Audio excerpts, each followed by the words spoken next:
So we can experience sex, sensuality, pleasure through various channels.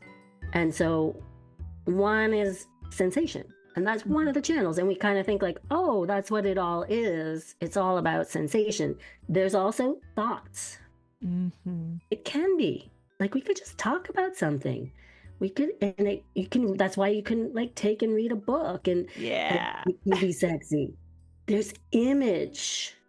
Mm-hmm. We can experience through image. It can be just like a play in our mind. It can be a story. Mm-hmm. This is where role play and like pretend, and that can be, so which channel is your main channel? So we have all of these channels. Mm-hmm. So start to knowing what is your main channel, what is a channel you don't know at all that you could expand. Hello and welcome to the Stoner Story Witch podcast. My name is Kristyn, and I am grateful to be hosting this podcast on the lands of the Chorotega people, colonially known as Costa Rica. I am really excited for today's episode, where I sit down with my friend and colleague, Marisa Sullivan. Marisa Sullivan is a radical visionary and pioneer in the field of holistic womb health, fusing ancient wisdom with modern method. She is a yoga therapist with over 30 years experience, tantrika, sexual educator, and Reiki master. She is also the proud mother of a college-aged daughter. As a sexual trauma survivor, Marisa learned firsthand the power of movement and pleasure as medicine. The practice of asana helped her re-inhabit her own body, and the study of sacred sexuality allowed her to begin her healing journey. Marisa's work is founded on the practices of embodiment and presence. Marisa's own self-care includes aligning with joy through ritual, journaling, and movement. She is dedicated to releasing whatever holds her back from serving the highest good. She offers group classes, custom coaching, personal care support, and mentorship with the intention of meeting folks where they are along their sexual health and pleasure journey. And she also is a guide on the Numinous Network with Carmen Spaniola that I know I've mentioned a handful of times on probably every single episode. It could be a drinking game at this point, probably, or like, I don't know how many times I mentioned Carmen Spaniola, but it really is a really great place to be practicing some of the things that Marisa and I talk about in this episode. So I, as always, invite you to join me there, and you can check out more about Marisa, the links that I post in the show notes. But her website is marisasullivanhealing.com. Anyway, Marisa came onto the show to discuss the show Bad Sisters, season 1. I know season 2 came out. I have purposefully not watched it because I am still in my feelings and processing season 1. I cannot just like put more in until I process what needs to come out. So I invited Marisa to come on to discuss themes of pleasure and how patriarchy robs not just women, but in this show it is, women of their pleasure. And like, what can we do about it? What does it look like to own our pleasure as an act of resistance, as a necessary part of the revolution? So given that is the topic that we are discussing, there is certainly a content warning around just like sexual health, relationships to our bodies, even histories of sexual assault or lack of proper consent. So as always, let's take care of ourselves. And I invite you to turn off at any time or just stop listening. And also, we will be discussing this through the lens of Bad Sisters season 1. So there will be some spoilers. There will be spoilers. So if you are sensitive to spoilers and you have not yet watched Bad Sisters season 1 and would like to do so, I invite you to take a pause and tend to that. And I guess I should also add for a content warning that we do share some of our own personal experiences of like the difficulty of trying to pursue and practice pleasure. And I share all of this because there is a younger part of me, or an older part, I guess, depending on how you think about it, that can imagine feeling scandalized, learning, someone's personal sex life, details of their sexual history. I'm not sure. So only compassion if that feels like that might be true for you. And again, you can stop listening at any time, but I just wanted to offer that in case that's just something that you're thinking like, I don't know that I need to know personal details of these two people, of the harms of the patriarchy in their life, and what their pleasure practices are. Like, that's perfectly fine. And this episode is not for you. And I hope you find something else you enjoy, I guess, on another episode. Thanks for stopping by.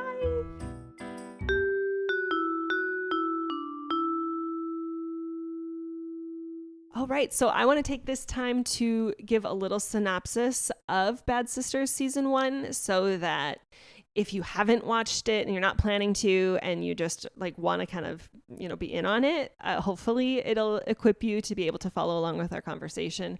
Or if you haven't watched it in a while and like don't have capacity, I got you covered. Okay, so I also just want to, I'll put a link in the show notes, but thanks to Collider.com for providing a recap that I could just kind of add my little edits and like kind of, it was nice to not have to reinvent the wheel. I'm so glad I discovered recaps on the internet. Go figure. Okay, so Bad Sisters Season 1, just what you need to know to follow along. Obviously, there are details that are left out because this isn't a recap podcast. So in the beginning, it is very clear to us that this man, John Paul, he goes by JP, and he is the husband of Grace, is a pretty bad dude. Okay, we see over and over him insulting Grace and her 4 sisters, and it's like more than insults. He's obviously just a very toxic person in this family system. When Grace isn't around, the sisters joke about how it wouldn't be so bad if John Paul died and how they could kill him. And in the present day, we see like that it is revealed that John Paul has died, and there's kind of this like, there continues to be a mystery as far as like, could the sisters have been involved in his death? Because each episode features these flashbacks where the sisters, totally unbeknownst to Grace, come up with these schemes of how they could murder their brother-in-law, John Paul. And every attempt, which I'll get into each one a little bit here just because I think there's so much to it. Every attempt essentially fails, with John Paul being free to continue tormenting them. And I just want to take a moment because I do think it's important. Let's texture out who these sisters are. So we have Grace. Grace is the wife of John Paul, or JP, and he controls her as well as their daughter. He is adamant that she only stays home, that like, we need you at home. He demeans her desire to try art and dance classes. He is just this run-of-the-mill gaslighting guy. He's withholding affection and attunement from her while she has to constantly walk on eggshells around him.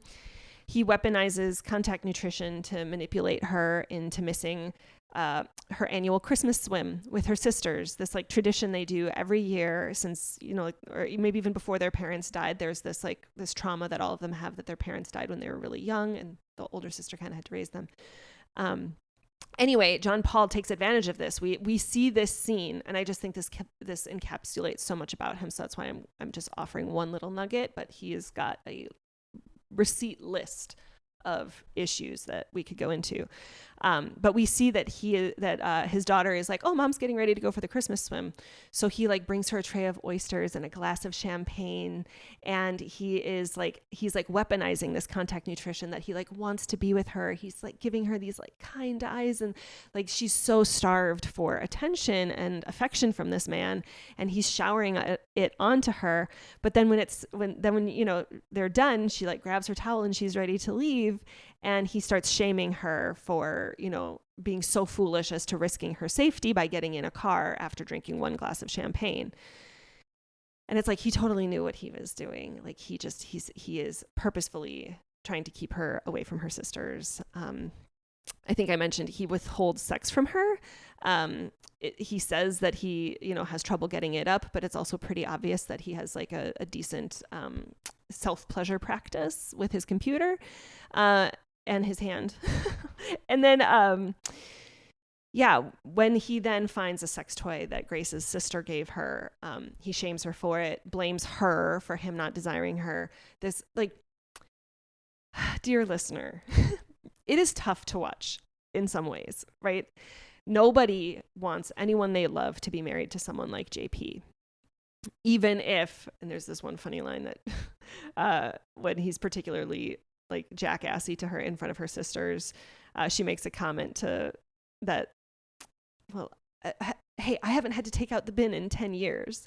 And I just like want to hold compassion for like the things that, you know, the parts of me that would be like, well, hey, at least I don't have to take out the bin, you know, once a week for the last 10 years, as if that makes like living with an absolute, you know, tormentor worth it. Anyway, I'm going to have a little stretch because that was so hard watching that, just like reviewing that.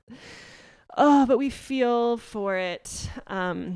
And I will be having follow-up conversations with some folks around Zon Valine's work, which I will link to in the show notes, because she has a podcast on a Substack that I really enjoy about liberating motherhood, and so many resources and so many essays. So I invite us all for that. Okay, so that was Grace. The other sister, or one of the other sisters, is Eva. Eva is the oldest sister. She kind of raised all of them. It's not really certain what exactly the age gap is. But there is it's revealed to us in the very, very last episode of the finale that JP actually raped Eva 10 years previously, and she ended up miscarrying.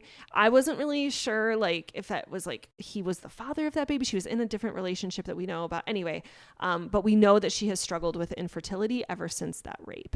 She was drunk at the time of the rape, so felt alone and ashamed despite her closeness with her sisters. She never actually told any of them. So like, just again, holding with compassion that like we throughout this entire show see how close these sisters are. They're like such a great little community.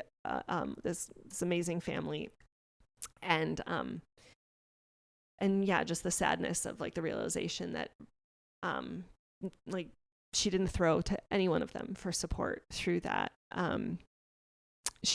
I'll get to it, but she also has what they talk about having had a breakdown, and it was as a result of that. And so like, oh, you know, she had to go to rehab. There was like this story about, you know, how this like kind of shameful story of her breakdown and like her stint in rehab, and we're like, oh, it's JP's fault. And in case it's not clear, JP is just the personification of patriarchy. So like it is patriarchy's fault that, you know, women are you know, pathologized in these ways, right? And stigmatized. So just holding that, holding it to let it go. Whatever feels right. Anyway, okay. JP also works at the same company as Eva, and when he finds out that she is trying for a promotion, he ends up putting his hat in the ring as well, and then planting, you know, that idea of Eva as an alcoholic in their boss's head, right? JP tells the boss about her breakdown years earlier. That again, you know, we find out later. It's like we don't even realize at the time just how shitty it is. It's later that we realize like kind of what all the factors that went into that, you know, quote unquote breakdown. JP ends up getting the promotion because of course. He becomes her boss because of course. And then he is taking even more power from her. He's citing how clients are complaining that she smells like booze. Whether that's true or not, I don't actually know. We do see her drinking a lot. And I think a lot of, again, how we criminalize and demonize substance use when it is her coping strategy. She's not told her sisters, like she is holding a lot. And we don't see it, you know, we can hold it with compassion as a coping strategy. Maybe it's not, you know, the healthiest way to cope. But he is such an asshole and she needs assistance and resourcing from any means necessary. So, yeah, I especially hate that he is like adding to the stress that's leading her to drink, and then, weaponizing her coping strategy. That just makes so much sense. Okay. Whew. Then we have BB, and BB and Eva are actually the first murder attempt is Eva and BB. And so BB's story, like how she's impacted by the patriarchy via John Paul, is that JP, years before the events of the show, we know the parents were killed in a car accident, and we see that years before the show, BB like called JP for a ride. She needed a ride somewhere, and like all three of her taxis that she had called had canceled on her, and she just like needed to be somewhere. That's really all the context you need. And it was kind of rainy. Maybe the weather was bad. Even though their parents weren't killed in a car accident, he decides to like be driving super recklessly, and then kind of like mocking her when she's like, can you please slow down? Can you please stop swerving so much? Actually, can you just let me out? Like, okay, never mind. I would rather be in the rain and have you just like, I need out. Like, and he's just like, oh, come on. It's not a big, it's like that. We get it. We know that. Like, I'm just joking. Like, you're fucking Christ. So, they end up getting in a car accident, and she ends up losing her eye. He has this like hood ornament that he has in his car, and and that will be relevant later. But yeah, she very much is still very upset by that incident, and rightfully so. The next sister is Ursula, and Ursula is blackmailed by John Paul when he finds out that she's having an affair.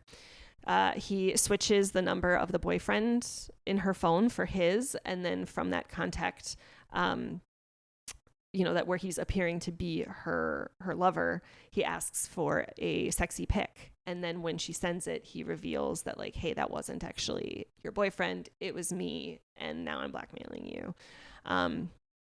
And Ursula is a nurse, which becomes relevant too. And then we have Becca, and Becca is the youngest sister. In some ways, she is the most free.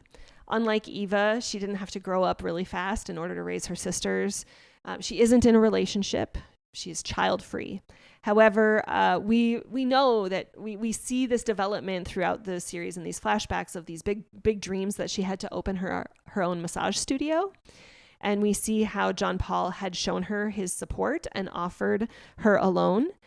But then once she has already put her life savings down on that first portion of the lease, he then claims that she misunderstood what he meant when he said he would support her. And so now she is like left with less than she started with. She doesn't even have the studio, but she's already put in this like non-refundable deposit and has like lost her life savings. So, every single sister would have motivation to kill this guy. And yet there is this theme of that they're doing it for their other sister. Like nobody's doing it for their own revenge. They're like doing it to like save their sister, which is important. But what I'll say now is how the sisters worked together to try to kill him, because I don't know, there's something about this resistance of like they are fighting. Like it's a really great metaphor for activism, where it's just like, man, any battle you have, like patriarchy is a motherfucker, and if you're trying to abolish it, like it just will keep popping up, like you just cannot kill it or something.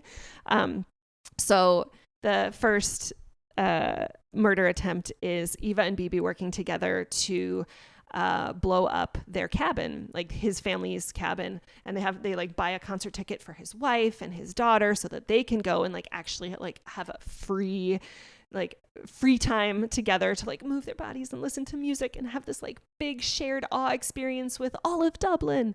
But sure enough, like the sisters time it out, like they figure it out perfectly, but he happens to be taking a piss at that exact moment, so he is not in the cabin when it blows up. And of course the sisters find out that there were some very treasured photo albums that were lost in the fire. So there's this extra like heartache where it's just like, oh my God, not only did they not kill the guy, which was the plan, but they've essentially like taken something from Grace. Like she's like lost some, like baby pictures of her daughter, and that's really sad. Then Ursula comes on board, and Ursula is a nurse. So it's really helpful that she can like kind of sneak certain chemicals, and she knows like kind of the metabolics of poison. So they decide to poison some liver, because John Paul is the only one in the family that eats liver. And I guess every Monday Grace cooks it for him. So they're like, we'll buy some liver, we'll poison it, we'll switch it with the liver that's in Ursula's fridge when we just, happen to be stopping by earlier that day. And it like absolutely works. Like they make it happen, but then Grace accidentally drops it on the floor. So the next day the sisters get a call that the dog died, because they can surmise that something must have happened where she ended up feeding the liver to the dog when the liver fell on the floor. Then we have a paintball incident that for John Paul's birthday, he wants to go paintballing. And so they're all like going to go do this paintball thing. BB, the one who lost an eye, is also was an archery champ. And they figure out that if she freezes the paintballs, they will be lethal if she shoots him in the soft spot of the skull, which is from the injury that he got from that car accident where he was recklessly driving. So this attempt does not succeed when she's trying to line up her shot and she's maybe getting cold feet, and Becca kind of nudges BB to encourage her, just do it. But that little nudge at that particular moment is right when she was about to pull the trigger, and she misfires and ends out taking the eye of the paintball instructor. So it's just this very poetic, very oh wow, she is literally she's literally now done the thing, the unforgivable thing that JP did to her. So there's just, oh man, so many she's feeling so much more guilt and shame over taking out this guy's eye as an accident when JP was, purposefully driving recklessly. Anyway. Oh, that was hard. They also try to drug him and make it look like he drowned in the bath.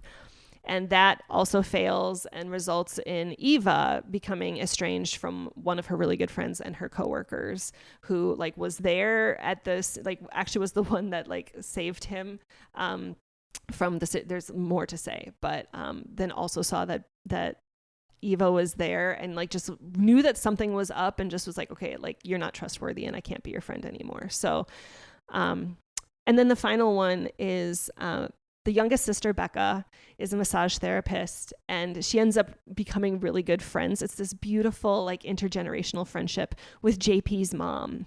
And we also can see how JP is doing this elder abuse thing with his mom.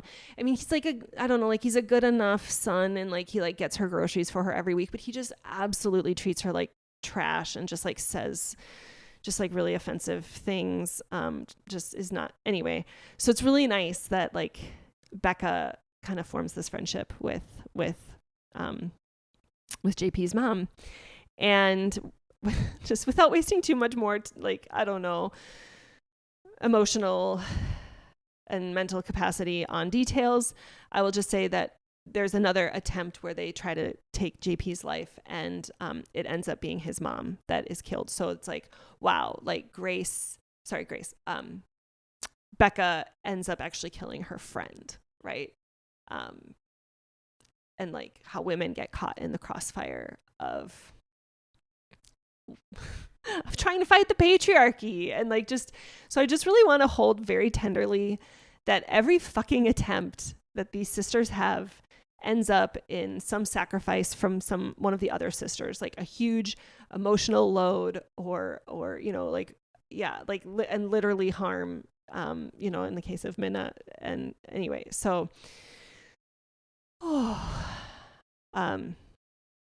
right, I also just want to say, so he does end up dying, and we find that it's actually Grace who ends up killing him.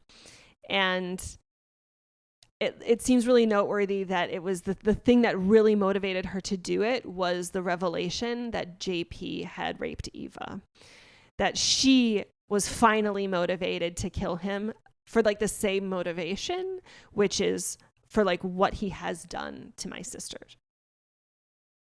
That the sisters all are primarily motivated to kill because of the solidarity that they feel for someone else, that it's almost like, well, I can put up with this, like, but I am I love this other person, this other family member of mine, like almost more, than myself. Like, I don't want it for you. I can put up with whatever if that's what's needed, but I can't tolerate what he's done to this other person. Yeah, it just feels like that somehow resonant to me too, that it like is easier for me to be pissed off at like on my friends' behalf, and like they can sometimes access like rage or sadness for me in a way that sometimes is like harder for me to, and just like the necessity of numbing, I guess, in order to survive the patriarchy. But like how that capacity and motivation to get pissed and do something wakes up when we see that other women are going through it.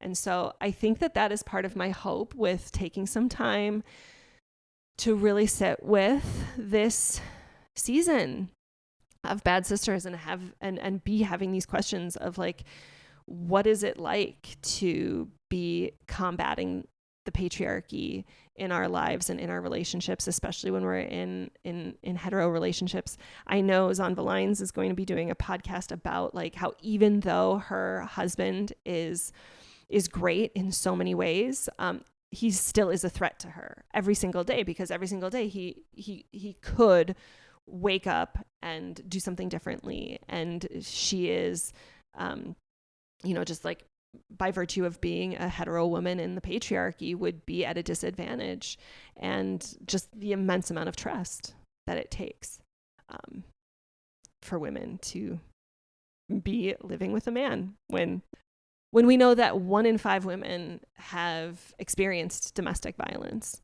right? When we know that statistically speaking, like the most dangerous place for a woman is her own home, because like women are killed by, their romantic partners by and large way more than any other like category of, some like random stranger or accidental. All right. So that is what I have for the recap, and I will now leave you with the content of the episode, which is, how patriarchy gets in the way of pleasure, and what are things that we can do to reclaim our pleasure and practice it as an act of resistance. I hope you enjoy.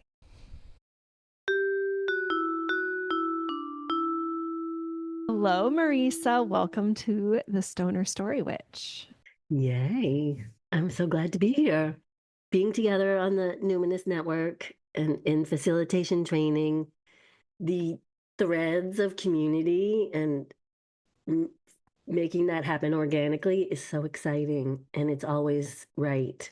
And every time we talk, like you said, it's good. Yeah.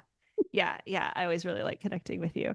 Yeah. So Marisa, you are here to talk specifically about pleasure. And what I am going to be doing is connecting it to the story that I feel is a really great companion to this question. And that is Bad Sisters Season 1, which was actually recommended to me by a friend of ours from the Numinous facilitation training. They had just mentioned it. And I was like, okay, like the next time I have like access to Apple, I will power watch it. And so it feels really sweet that like you're the person that kind of like came forth to discuss some of these themes with me. So I'm feeling really jazzed about that. And I want to, before we jump in, I want to ask you to just like introduce yourself and tell me, what identities do you lead with? Thanks. Well, one just came to the forefront that might not normally think, but the Emerald Islands. I am half Irish, and I identify as that. I'm also half Sicilian. So these islands, so my lineage, and I have a small thread of blood from North Africa with that Sicilian connection. So those blood identities, and I very much identify as a woman, and the connection to my womb and the story of my womb and where it is. Queer, but have been on a very heteronormative, because it's an easier path almost, and yet stuck kind of in my queerness, and being a mother. right now of a mothering from a distance Mm. is a new identity. Mothering a girl, a woman, young woman. And I am white presenting, especially, but I don't like lead with it, but I really pay attention. Right. And yeah, yeah. Intermittently disabled. Sometimes I'm really disabled, Mm. and sometimes I'm perfectly fine. So this intermittent disabled, which I loved in that podcast where you said we'll all at some point be disabled. Mm. So in a way, it's an identity that we try to pretend we're not going to have, and yet Right. but it's come to my forefront. Mm-hmm. Um, and that all of them, a witch, Mm-hmm. a witch, and as Carmen says, like outside, outside the gatekeeping, what does she call it? That we are Oh, um, edgewalkers. edge walkers. Mm-hmm. Definitely an edge walker. Yes, I see you as one edgewalker for sure. Yeah, Hello. We can smell yeah, our own. yeah, yeah. In that, in the past, it's maybe felt like a weirdo. Oh my God. I feel that in my chest. I just felt like a like Like, yeah, like a relief that you named that, and also like there's such a heaviness with like yeah, yeah, like the weird wound for sure, and then like kind of being like, but actually there's something really magical and witchy about being weird, yeah, and yeah, yeah. yeah. Mm. And then there's this piece of like I don't make art anymore. I used to be an artist, but there's something about I was raised with art as the Mm. forefront, and I Mm. was an artist. So Yeah. so this something it's not the artist, but something about art is a flavor in there that's very powerful. Yeah, yeah, definitely. Like that the connection of like the spiritual with like the creative, and art is being like your creative outlet for sure. Oh, Yeah. awesome. Oh, thank you so much. Um, all right, so um the beginning of every episode, I try to remember to ask my guests like the kind of the three questions that I feel the stoner story, which is really trying to sit in. Um, the first is how do you connect to your wildness? The Mm. second is what stories are guiding you on your path of liberation, which like we could say is today's episode is Bad Sisters, but I invite you to name another one if there's something else you'd like to just kind of name. And how do you resource yourself for collective liberation? And so I will start with the first one. uh, Marisa, how do you connect to your wildness? Mm. Yeah. Um, Definitely moving, like just is it dancing, but moving, being in my body and listening to my body and let it move a certain way. Um, Through pleasure. Mm-hmm. And I have sometimes literally used self-pleasuring as a way to open up creativity, Mm-hmm. intuition, magic, healing, Mm-hmm. and um and nature. Mm-hmm. And nature. And like just being in nature. And I live in New York City. But so it's there's a lot of torture around that I really connect to nature and then I'm not that close to it. And Yeah. then also being disabled, sometimes it's difficult to get there and that becomes really difficult. Yeah. But those are my sources Nice. for All right. wildness. Yeah. And what stories are guiding you on your path of liberation? Yeah, Bad Sisters was fun. Again, the Ireland piece. Oh yeah, Um, you've mentioned that to me. Can you just say more about that officially on the podcast that you were like, I watched Bad Sisters like for Ireland and for humor. Like, do you just want to, yeah, yeah, like say a little bit about like, because you didn't watch it for me, you like watched it on your own, and yeah. So why don't you just explain a little yeah. bit of what you mean by that? Yeah, sometimes I really want to connect to my roots, Mm-hmm. and I will specifically look for movies that are set in Ireland and Mm-hmm. just go there and be there and see those cliffs Mm-hmm. and the water pushing up against them. Mm-hmm. And it's I have to do it sometimes, and Yeah. it so helps to go there. I think I do have big dreams of living there.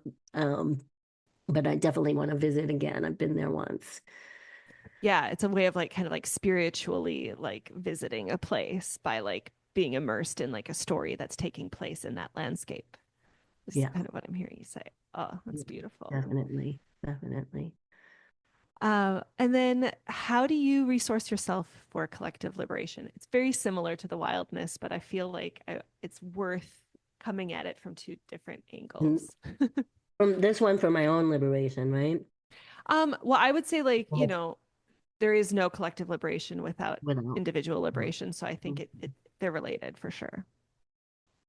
Again, pleasure, Yeah. like joy practices. And every time I see it, somebody talking about it, stay connected to joy when it's the hardest. And like being in joy is a resistance in itself. Yes. That we aren't that overwhelmed by having to live and make money, that we're still having fun with each other. Right. Uh, community, being in liberatory communities.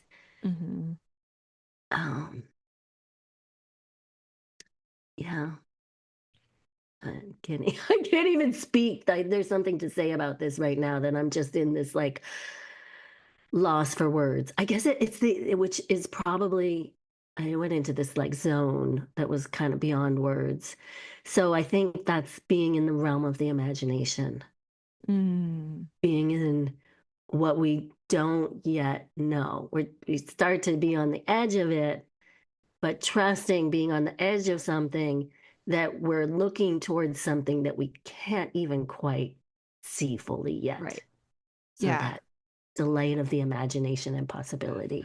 Yes. Tapping into like a collective imagination, like what could liberation look like?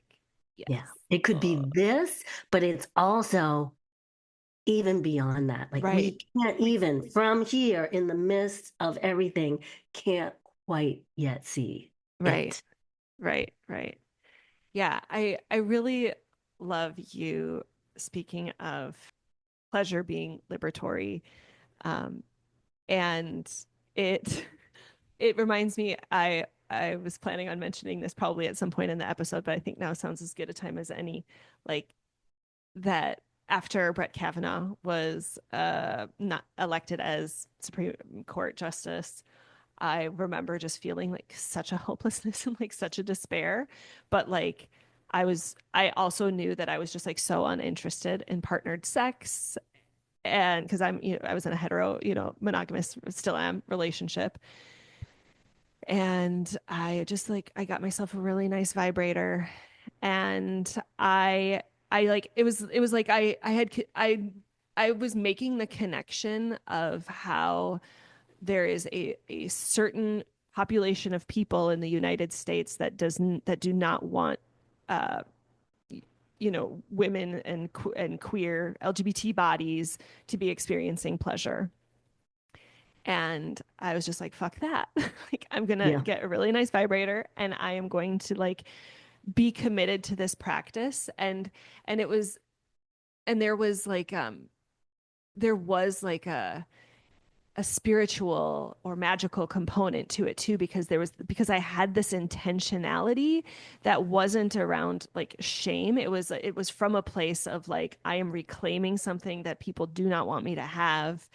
And and then I would find myself, like you say, going into these like imaginal spaces um and I would just like be dreaming up like fantasy worlds, or I'd be processing like stories that I had been seeing or had been reading and thinking like, what do I want to offer my pleasure in service of, and like just kind of trusting that it's like it's there, I'm envisioning a more liberated ending to some story, and I am offering my like I'm offering this moment, this release, this as this act of resistance. And then I like kind of learned about like sex magic and whatever, and then it just felt kind of cool that it's anytime that it's like, oh, I kind of just like intuitively got into this practice that really got me through what felt like a really tumultuous time, and still fucking is, oh my god. And it feels really sweet to I my own personal background is very shame filled around just sex, period, and definitely self pleasure, which I think Bad Sisters certainly touches on. And so Mhm. there's something that even just feels liberatory about like having a very open conversation with you and putting it out there, um, that feels really meaningful. So I'm just so pumped you're here. I love all of that. Can I respond? I want to. Please do. Yeah, Yes. yeah. I mean, it's so funny that we did, and I think especially we call it a wand often. A vibrator is often called a magic Mm. wand. Oh. Like, See, let me like get my I like wand. That was an early name, I think. I'm like getting chills. Yeah, Like I feel like yeah, yeah, yeah, I'm still yeah, like such a like this like prudish I could get a different word, but like prudish like 17-year-old version of me is just like, oh, like I didn't know, like I have so much to learn still. Okay, so I And you said yes, all I that though, have a magic and wand. I have a magic wand. yeah, Say more, tell and me there's this more. other piece about like there was this thing about witches would ride their brooms. Like their Uh-huh. brooms were like we're riding the stick. We're and that allowed them to fly. And Right. there is this whole piece there, very old research piece about even putting something on these that made them like was aphrodisiacal, and Yeah. these wands. Or even had like, some psychedelic type quantity, like Yeah, putting like a psychedelic kind of salve on their like brooms and then yeah, putting it in between their legs and like literally like having a trip. yeah, yeah. And this like, pleasure in between their legs as Yeah, well. yeah. Yeah. And it's just them in this broom. The other piece, oh my gosh, the Brett Kavanaugh. Like, Mm. so I was doing this thing, I would do it once a month called Tantric Date, which I still sometimes have this night for couples, all couples, and exercises to connect. And one of the things we do too is we do a practice, a very simple practice to take our pleasure, take our love, and use it for the meditation of all beings. May all beings have pleasure. May all beings be supported in their pleasure and their love. And to do it in a group and so to manifest this pleasure together. And I was doing this workshop and it would pretty much sell out every month. Mm. And I was like, wow, this is amazing. And then I had it the night of the Kavanaugh and no one came. Mm. No one signed up. Oh. And Venus was retrograde. And it was the first time I learned to pay attention to that. But that it sucked the life out of pleasure for so many people. Like Yeah. this thing that sold out, no one came. So what you were doing was like the perfect antidote to get a sex toy and find it within yourself. And that is the ultimate, to not have our pleasure be Right. dependent on someone else and to really own it in our own selves. Yeah. Yeah, yeah, yeah. I want to talk a little bit about like the pleasure practices as I saw it, and certainly there are others that we can speak about. But um, in season one, we see I think fairly early on there's like this quick scene with Becca, who's the younger sister, and she's in her apartment turning up music and just like dancing, like this like embodied movement that just seems like just delightful and embodied, that she is absolutely just moving her body in a way that feels good to move and not necessarily like following some sort of, like choreography or what have you. Um, we also know that the husband of Grace, JP, John Paul, is just like such a metaphor for the patriarchy. And he just sporadically loves to just make terrible comments about Becca, about her being a bum, worthless, she's disappointing, she's a failure. She's not partnered and she has no children. And that, of course, just feels how, patriarchy loves judging women for their lack of partnership, mom status, and like the connection of what it is to like maybe there's a connection between the fact that Becca is not partnered and then therefore she still has the freedom to move about her apartment in like a really embodied, pleasurable, delightful way. Um, okay, so then that's just Becca, and then we see JP's wife Grace put herself out there in a dance class, and sadly like my heart broke when like her reason why was, I mean, my heart broke, and it also made so much sense to me, is that her daughter says to her, like, you're always home. You don't do anything for yourself. Like, do something for yourself. Um, and like that, as a parent of a child who identifies as female, I'm like, I can see how there is like what am I modeling to my kids that's like a really good motivating factor, or this like her daughter is raising her in this way almost. But anyway, Grace goes to a dance class, and at the start of the class they initiate a dance circle that's meant to be a really playful way for everyone to introduce themselves through movement. And it's very obvious that Grace is very uncomfortable, and she ends up just running out and not coming back. And of course, like that like evangelical Christian part of me like really like wants her, like I'm like, no, stay, like don't leave. Like I need you to stay. Um, but I want to just pause there actually, because there's a part of me, like as I was watching that, and we have done facilitator training with Carmen Spaniola, and you have been facilitating, embodied movement and pleasure things for decades now. Yeah.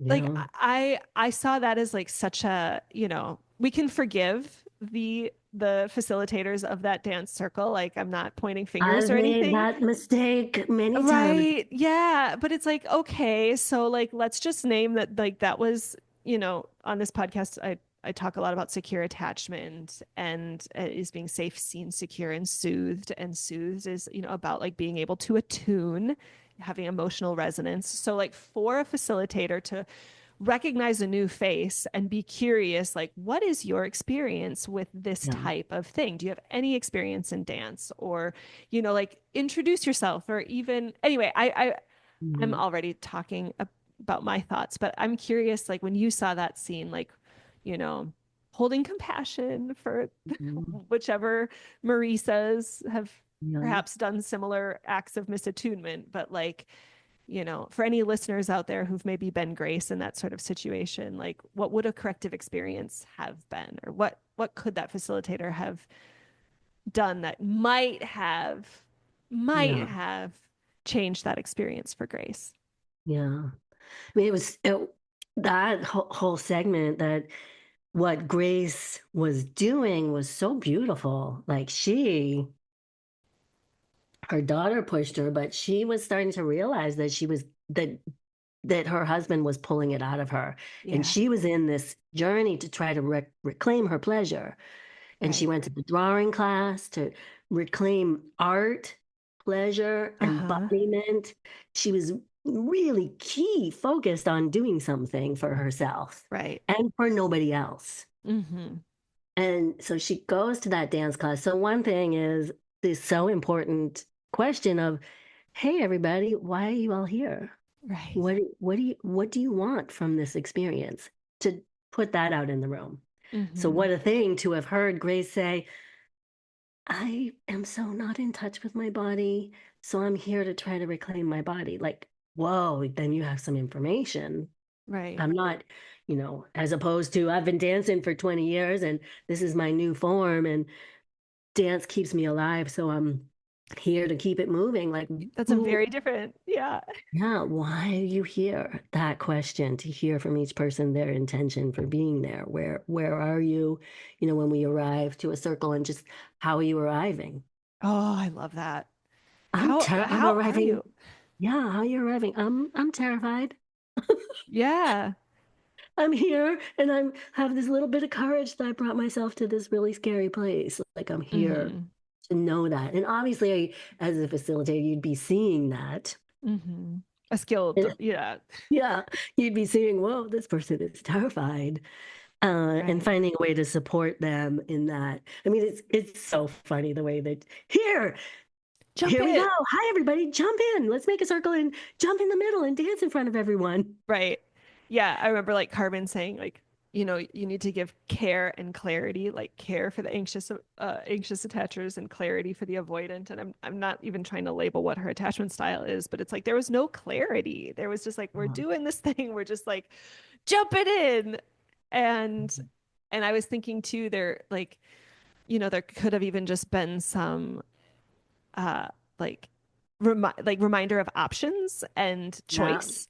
yeah, Like, yeah, and yeah, you know what? Like, just being here is a profound practice. Just yeah, being around people dancing, whatever. Or, or maybe one of the facilitators could have like been like, I'm feeling kind of low energy. So I'm just gonna like keep it kind of small and just yeah, kind of, like just let yeah, her. Have options. Yeah. options and like normalizing that those options are, Mhm. okay or what. Yeah. I use movement a lot, and as a way for me, it's my biggest way to embody myself is to move, but I'm very aware that that's not the case for everybody. So I'll often say, so we're going to do some movement. We're going to do some movement, and maybe this isn't doesn't feel great for you. Maybe movement is terrifying. So Mhm. take a moment and identify, what is it that makes you feel in your body? Is it riding a Mhm. horse? Is it doing sit-ups? Is it Yeah. exercising? Is it taking a walk? What makes you feel? And just say that and just identify that this may not be your choice. And you've made a choice to be here and you're here. I love when Carmen often says, coming here is already a thing. Right. Showing up is already a thing. That's it. But I love when we mirror, and that we talk about it a lot, like being seen. Uh-huh. So there's this beautiful way that we can make a movement and other people do our movement, and then we feel incredibly seen in this Mm. physicality. So there's one moment that Grace like does this cool move, Mhm. kind of throws one arm up and spins around. And Uh-huh. it's this little flash and it's almost like it could be scary, Oh, right? yeah. Like, of course, like Because she actually did it a little bit. yeah, and it could be so frightening to like open the gates Oh. and feel the power and feel, whoa, what am I doing? That's so foreign. And it would have been so cool if the facilitator said, oh, do you see that move that Grace just did? How about we all pick up on that? Yeah, that looked fun. I want to mirror Grace in this fun thing that she did. And giving her a signature move and then she gets to see it in others. And Yeah. instead of seeing it from inside where she's not yet inside, it gives you an opportunity, if you can see it in the doubling position, and get yourself mirrored. Yeah. Yeah, yeah. Yeah, and actually that's such a great reminder too that like um, you know, that like sometimes safeness can actually be triggering. Mhm. And in this case it's like what if, or activating, I guess, we can say. But Yeah. like in Yeah. this case, what I had never actually considered, like that Grace left because she felt just enough embodiment, just enough connected to her wildness, just enough resourced for liberation. And like that being scary because it's like if you invite liberation in, like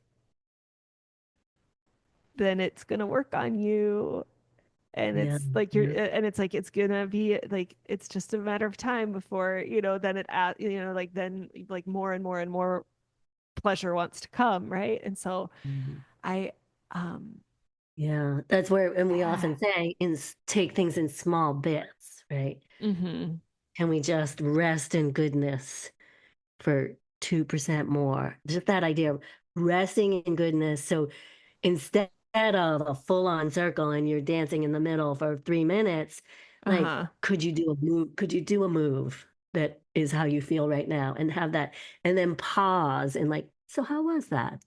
Yeah. How was that? And and again, what we always do, like, what's supporting you and holding you to do something more? Are you ready for something more? Do you want to sit the next one out? Or do Mm-hmm. you want to keep going? How's it feeling right now? And Right. that thing of doing a practice and then paying attention to what that practice showed you, grounding and supporting yourself for the next practice. But, Mm-hmm. again, this poor Grace has stepped into this dance class to find herself with a bunch of people, and nobody is saying, so what are you here for? Right. Yeah, to actually like witness her, to actually see her, to actually kind of like create that kind of the community that you spoke of at the very beginning. For that is like just a group of people that are just your peers and are just in it, like holding it with you. And the invitation to kind of like offer out, why are you here? What is this in service of? Like it invites this like witchiness, this intention, this, like for the sake of what? Um, yeah. I think also too, like, she has, because Grace, you can see her, it's really sweet. She's doing this she is connecting with her friend that's with her and someone else that she knows. You can see her making a couple of eye contacts. Mm-hmm. And so also to support that, like to find the one-on-one connection, the really being seen by one person, and let that sink in. Yeah. And then could you open up the field to take in more? Can you take Right. more? Actually, no, I can't. Okay, why don't you just stay and just have, we meet first. And this is Moreno from Psychodrama says, we always start with one other before we Mm. even go to the group. So first getting that secure attachment with one other person in the room, if it's the Yeah. facilitator or somebody, before you open up to the safety of the whole group or something. Yeah. I love in this in the Wheel of Consent training. I just went to one fairly recently this weekend, and we each exercise it would be presented. And Mm-hmm. here's the exercise, here's what we're about to do. And then the facilitator would say, so you can participate in this by doing the exercise. You can participate in this by laying in the corner and taking a nap. You can participate in this by going to the snack table and having a snack. You can Mm-hmm. participate by going and taking a walk and coming back when you want to. And she Yeah. would say that every single time. Yep. And then if you do make the choice to do the exercise, you have fully made that choice. Right. All your other bodily needs are met, right? Yeah. And you And are well resourced. yeah, you are in choice. Sometimes we're not even given that opportunity to continually make the choice to be here. Yes. Yes. Yes. Yes.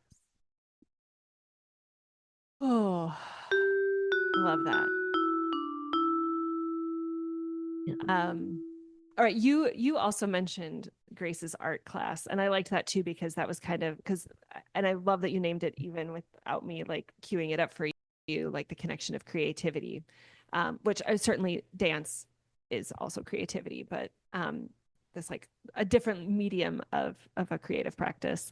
And we see that this scene where they're taking a break and the model walks around, and this model had been a nude model, was walking around and notices Grace's drawing and makes some sort of comment around like, oh, like the lines are a little bit more uneven or something like that on like the more sensitive areas or the erogenous zones or whatever. And she kind of poses this question of like, are you comfortable in your own body? It's like the same thing of like, are you comfortable in your own body? And Grace's response is something like, oh, you'll have to ask my husband. Yeah, And the model's indeed. response is like, well, he has nothing to do with this. It's your No. body.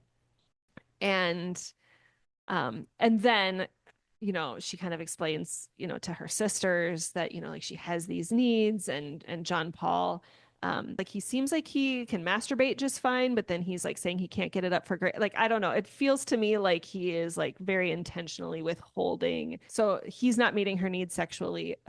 Eva gives her a vibrator. There was something that deeply resonated in like this idea, and I mean, I think I know for me it was definitely my Christian upbringing. True love waits. Like you have to hold on to your purity, your virginity, and like you give it to a man. Like it is then your husband's. Like certainly, like the LGBT stuff, like was just like not even an option.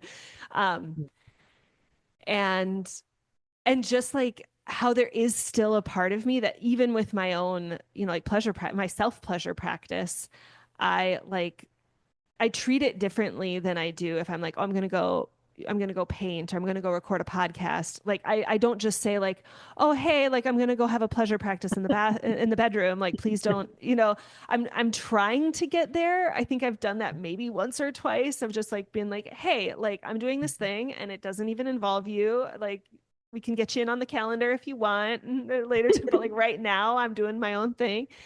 Um, and yeah, like I think I just have to say, like, it kind of breaks my heart how much I did resonate with Grace in some Yeah, of these scenes. And yeah, I know I'm not alone being a person that feels like my my pleasure practice has to be at least in the audience of my partner or something like that. That there is, I don't like the word ownership, that like that a partner would Yeah, but own it's your in there. body, but I think maybe it is, Yeah. I don't know that I have a particular question. I don't know like how much this resonates with different clients that you have or practices, or we can just take a beat and just be like, yep, that's a thing. Yeah. It's a huge thing. I mean, Yeah. layer after layer. I mean, you can, in Bad Sisters, you can constantly see JP squelching sensuality, Yes. squelching eroticism, His daughter squelching, can't even have a bra because he like right? sexualizes the fact that, yeah, sometimes Yeah, that like 12-year-old girls would yeah, need a bra. yeah. Ugh. And to make it celebratory that it's hers and she wants it. That early on too, there was the daughter is dancing with her aunt and they're having a blast, and she hears her father come in and immediately stops dancing. Right. Uh-huh. So she knows to contain it. Yeah, I mean, energy, sex, money, right? It's so amazing to think like when it was that a woman was allowed to have her own bank account. Like Right. she wasn't allowed to have her own energy. She wasn't allowed to have her own currency. And it's like you keep containing the sexuality as Mm-hmm. if it's gonna take over and make you so wild that you can't be contained. Mm. And no, I mean, you're not. But so yeah, there is this like, look at my hands just went like this, like, connecting, squelching, holding down. I mean, you said we don't want to say that your partner owns your sexuality, but there starts to be that. I've definitely heard a lot of men say, oh, if I trying to help them with erectile problems and like maybe they could work on self-pleasuring and kind of experiment with what's erogenous outside of erection. And they're like, well, if I do that, I won't have anything left when it comes time to actually do it. So that idea that of like a lack of abundance, that there's only so Oh, much, there's only so much. there's only So if so much pleasure that this person can tap yeah, into, that like if I oh, that like if I like experiment with other erogenous zones, I won't have then anything left for my husband. I won't have anything left for my wife. If I pleasure oh, outside this container that where I'm supposed to have pleasure, I actually won't have anything left. Like, yeah, how that's does like it ever work? capitalism or It's something. That it's totally just like capitalism. that, yeah, and it probably says something about their relationship to like that their sex life is probably draining rather than fulfilling. Like it's a withdrawal and not a deposit in that like little pleasure bank that is your Yeah. body, I guess. I don't know.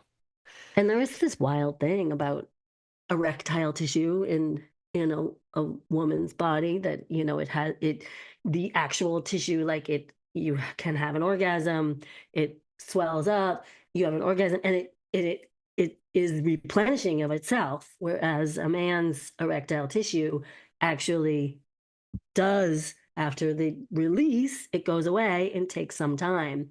And we're So using the like, shorthand of like women as people with uteruses yeah, and yeah, I am using that absolutely yeah. right now. So like a vulva, clitoral body has the capacity to multiple orgasm over and Right. over and over again, whereas the penis body biologically does not have that capacity. There's a whole other way to experience orgasm in a male body. So we're going to keep it Mm-hmm. to the penis focused system. Right. To think that, oh, you have a vulva, so like, because yeah, like a penis system would, there is a little bit of scarcity. Like there needs to be a little bit of regeneration from one orgasm to another. But that's not true with the vulva clitoral system, where there can be multiples, but we're going to pretend that they operate the same. Yeah, yeah. And if we Ah, keep it in the heteronormative, we keep it based on the penis, it's a scarcity practice. If we turn it to the vulva body with like all these different multiple places that the erectile tissue is, it's this very expansive practice. If we open Yeah. up pleasure away from the genital to the whole body being an erogenous zone, we're just in this space of so much pleasure, and pleasure can be happening at any moment. Yeah. But we are in this, like, let's keep it to this other small system.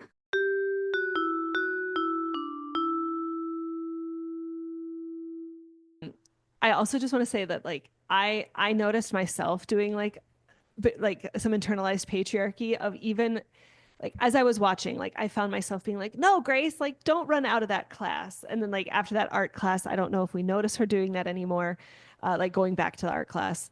Um, but throughout the show, we see many scenes of Grace sitting at home, just kind of like waiting for her daughter to come home, waiting for her husband to come home. And she's watching TV and she's knitting. We actually see that like she was perhaps inspired to take this dance class because she was watching a show that had like dancers on it. I loved that Grace was the one that actually ended up killing JP. Yeah. That was as I was watching and I was like, man, like I love it. Like I love like the premise of all this, but like I cheered. I was like, yes, it's her. yes, the She fact that does it. she actually did it and it was like this moment of passion and I also think it's really interesting that it was like she was drawn to do it because like the sisters nobody ever actually wanted to kill him if it wasn't for the fact of what he was doing to their sisters, you know, nobody was like I'm killing him because of what he's doing to me.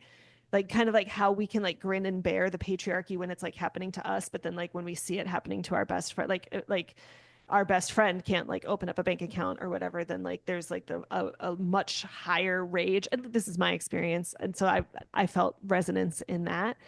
But what I fucking thought was so poetic, so we have to talk about it, is that she covers up like it's this crime of passion. She doesn't realize she's gonna strangle him, but she does. And she covers her tracks through a story and through her creative practice by a Yeah. movie that she watched where a guy's like scarf gets caught in the back wheel of their car and she's like sitting there watching like seeing like what like studying what it is as she's knitting like this extra long scarf and I was just like fucking right like Yeah. it is not my place to tell her that she needs to take this dance class. Maybe that dance class is the thing because to your point, like maybe all she fucking needed, maybe all she could actually tolerate at that moment was just that one little flourish with her arms that like okay sure the teacher could have you know like all the but like it didn't happen and it was still enough like it's still um and I don't know there was just a part of me that was just like yeah Kristen like don't fucking tell women what to do like and like practice in a story like Grace is a fictional character but like who am I to be like you should really do this dance class you should like connect in your body and it's like no, like, and like that's what the podcast is all about. Like, how our stories, like this movie resourced Uh, her for liberation, for being able to fucking kill the patriarchy and get away with it. and it was it's really sweet too. I just remembered it's Isadora Duncan. The movie that she watches is Oh, it's a Isadora. real movie? Well, it's a real person. Oh, Isadora okay. Duncan. Isadora Duncan was an incredible modern dancer choreography. She opened up, she was really the first opening of modern dance, contemporary dance. And it was all about this freeness and this Oh, liberation of the body. And so there were all these flowing scarves. And she was quite a wild character that she lived outside the norm. She didn't marry, she had children outside of marriage. But then I'm she like, also had, so many goosebumps. yeah, she also had a very tortured life, like almost like punished for her wildness. And she had a scarf on, it got caught in a wheel of a car, and that's how she died. So she was watching this Oh, Isadora Duncan's life story, and then she got that idea of the scarf. Yeah. Yeah. And oh, yeah. oh my And gosh, that's even more poetic than that. yeah, Like, because it is a dancer, it is dance that actually saves her. yeah. even that one movement, however it was, like it was movement and dance. Um, Yeah. and I mean, it was quite an artful thing she did when the way she covers him up and puts him on that bike and everything. Yeah. Um, there's a piece like I love knitting, but there's also this way, like any kind of craft and creativity is all good. There's no higher or lesser, but it Hmm. is interesting that she also does have quite a fantasy life, like right, that we catch her a couple of times in her sleep when she's in her own world. She's having these great fantasies, and she's often waking up in this like, she often waking up thinking of sex and dreaming sex, like in her own body. Mm. There's a lot of juice, but then Hmm. it gets taken away. So it's funny to see like the knitting is like a containment of the wildness, right? It's like Mm. making it smaller and contained, but then into this long scarf. But then Right. again, it is the thing that takes you out. So it's like, oh, if I let it go too wild, it's gonna kill me. Like that is something that we have in our culture. Like if you embrace Hmm. your full sensuality, your full sexuality, it's gonna make you so crazy that you won't be able to live in the normal world. Yeah. Do you believe that? No. I I mean, mean, I feel wow. like if the normal world is capitalism, Yeah. I mean, I like, do live on oh, the out. I do. I am an edge walker. Yes, in a way. Yes, yes. yeah. Like a lot of couples. I mean, one of the biggest problems is not leaving enough time for pleasure. Yeah. Like they work too freaking much. And you like have to pay the bills, like in capitalism. Yeah. Unless you decide to just not have all the toys, have less and live simpler and Right. Community decide living. Yeah. that you're not gonna do that. So maybe, yeah, you can't live in it. You can't work a 60-hour week. Mm. Yeah. I guess I can't be assuming like who all your clients. I mean, I'm sure I know you have a diverse array of clientele, so that you could point to, not that we're pointing at anybody, but yeah, certainly there is a choice that is accessible to more people to be like, Carmen and Ruben talk about having like the small and delicious life. And it's like, okay, so like maybe I don't need to go out to eat as much or go on, if you're the type of person that has a lot of expendable income and you like have, like a nicer car, a nicer, you go on nice trips or something like that. But can you actually like be like, okay, do I want to like have a really lavish week-long vacation every Christmas? Or would it be better for me to like connect more intimately with my partner and like have pleasurable practices throughout my week? Um, what's going to actually be more resourcing for my liberation and the liberation of the collective? And I'm certainly not telling anybody what to do, but Yeah. um, Is it yeah, working for you? yeah, Is yeah. it working? How's it going? How's it going?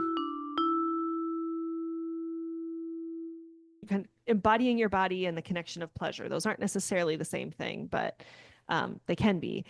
And in what ways is, like an embodied movement practice or a pleasure practice, like in what ways has it been liberatory for you or seen it, in your clients or groups that you lead? Like if there are people who are listening to this and are like, what are they talking about? Like, Yeah, can we like provide more yeah. context for what we mean? So we can experience sex, sensuality, pleasure through various channels. And so one is sensation. And that's one Mm-hmm. of the channels. And we kind of think like, oh, that's what it all is. It's all about sensation. So for me, I am somebody who really lives like in my body. That's how I do a lot of what I do.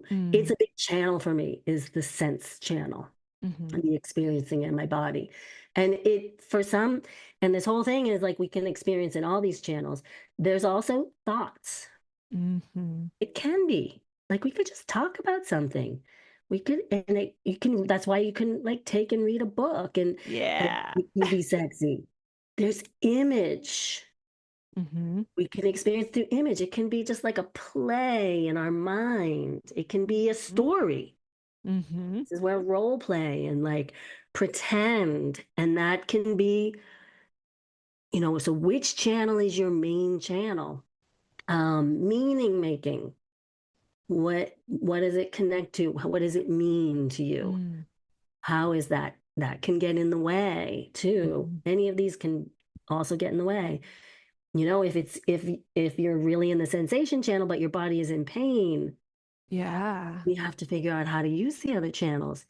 And then there's emotions, Mm. feeling, Mm-hmm. being in the swell of like suddenly in love and emotion, being any of the emotions. So we have all of these channels. Mm-hmm. So start to knowing what is your main channel, what is a channel you don't know at all that you could expand. Mm-hmm. So that I think is important. Like I think it's super great. Like you may want to like literally start to pay attention, like, oh, your fingers are on my shoulder Mm-hmm. and you're touching my shoulder, and let me see if I can be there rather than in my mind somewhere else. And Right. to open up that channel, that's where maybe some kind of movement practice that brings you into your body, because it is a huge channel if we're dealing with the body. Mm-hmm. But also, if it's a hard place for you to be, you don't have to go there that much. You could these other channels, right? Uh, So can I that's a respond to good that a lesson. little bit? Yeah, yeah, yeah. Because okay, I love that it's just like normalizing that it's like pleasure doesn't actually have to be embodied, right? Like it's like there can be a connection between like having like an embodied movement practice being, but that there it's like so much more vast and so much deeper than that. And um I know we talked about this a little bit when we were first just chatting, weeks ago, and I was just like, Marisa, like I'm loving these romantasies because I'm reading all these like romantasy books, and I think that thoughts are easier for me than sensations. And yet these women authors are writing these books and writing about these sensuous sexual experiences and are putting words to the sensations that like what it probably feels like for them when a partner is, doing these things, or when I don't know. And it's like my own mirror neurons would then feel that flutter, that Yeah, tight yeah, yeah, coiling in yeah. the abdomen, or like however it is that they're describing it. And so yeah, I think it's cool how it's like, the stories or the meaning making can create images and then can give us thoughts and then can like elicit that I guess it helps me make meaning as to why this um yeah, just like the technology behind romantasy and how like romantasy is like a really liberatory practice for so many all the genders. Yeah. And like Onyx Storm, I did episode 17 on Onyx Storm, and I'll probably be doing more episodes in the future because like it's having a fucking moment right now. It's like I think I just read that like it is one of the best-selling fiction books in the last 20 years or something like that, like since Harry Potter or something. And Mhm. I think it's like worthy to see why that is. And it's also noteworthy to see like there's so many people that hate on it as like a book, as like on the books, like that they're not, like they're not these like literary masterpieces or whatever. And I'm like, but that's not what this is for. Like this is like a gateway to accessing pleasure. It is like much needed pleasure that's arriving literally the day before Trump was inaugurated. I'm just like, there is so much to this story that's coming out, and to try to like shame people into thinking that like it's some tacky. I am shedding my own shame around Yeah. like what it is to be out and being like, oh my gosh, I'm loving these romantasy books, Yeah. because like it's because of Yeah. like that voice in my head, that's JP's voice. It's the fucking patriarchy that's being like, oh, that's like, like that's just garbage. That's like not actually like good writing. Like, oh, you read that? It's Mhm. like, oh yeah, well, like how who is that helping by Yeah. not There's reading it? something to like just letting something be fun, or letting, and it's Yes. also letting it be easy. Why does it always have to be hard? Like, sure, there's like, I'm trying to read some things now that are hard science, those science fiction books. Or like it's just hard for me. And we're tired and we're overwhelmed and life is really hard. So back to if we want to be able to envision something beyond our imagination, we might need some ease. It might Right. help to make it ease. And yeah, and even like with some of the sexuality work, highly suggest that we do a lot of this work I've gained the most help from is to do it with clothing on and non-sexual touch and take all the stakes out of it. Just make it simpler. Sounds Yes. so good to like let things be easy, let them be simple. And Yes. then there's this possibility of a bigger imagination of access to something that we don't yet know. Yeah. Yeah. I didn't even mention this at the top because I did one of your courses. You did a casting Yeah. spells for sexual pleasure right Yeah. around the election, if I remember Yeah. correctly. Yeah. Very, very, Because again, very needed. I wanted us to have some ease at a hard time. Yes, yes, you're casting spells for pleasure and ease, and you talked a lot about the wheel of consent, and there's like this, we had like the consent. Well, there's more that we did, but I remember like learning about that, and that was kind of in conjunction with a partnered practice that I was trying to do with my partner, where it's like, can you just give me, like you said, some non-sexual touch that is just that we are just going to agree is like not related to any other expectation of it being anything other than just non-sexual touch. So whether that's like a little like tickling my back or a head massage or, just a foot massage, like I don't know, but I was like, can we have a practice where you're just doing that for 3 minutes? Because to your point, it's like I want to just invite in like the awareness of, okay, for 3 minutes I want to just focus on the sensation of what it is for someone to be like touching a part of my body that I like to be touched, and like that Mhm. extra thrill of it not being my fingernails and my scalp, like Mhm. it is different, like there's just Yeah. something different, like that little bit of surprise or whatever when somebody else is touching your body in a pleasurable way. And yeah, and it's long enough to have a neuroplastic event. It's long enough for me to be able to actually like settle in the safeness. And I think, you know, I'm sure this is lots of people can relate, but I know for me, I can get in my head and I can get stuck into like kind of like some emotional gunkiness when I'm trying to engage in a partnered sex activity that is just like, oh, I'm like stuck in my head. And I Yeah. think that what would really help me to tap into being able to tolerate pleasurable sensations with a partner is, like you said, practice when the stakes are low. Like Yeah. it's like, And practice in a limited container. yes, 3 minutes. I'm All not those even things, asking for 20. all those things that we were talking about with the dance class. So it's 3 minutes. 2 minutes is the like neuroplastic moment. So you're doing it in a contained, and then you're pausing. And what did you notice? Oh my gosh, I noticed I'm all in my head.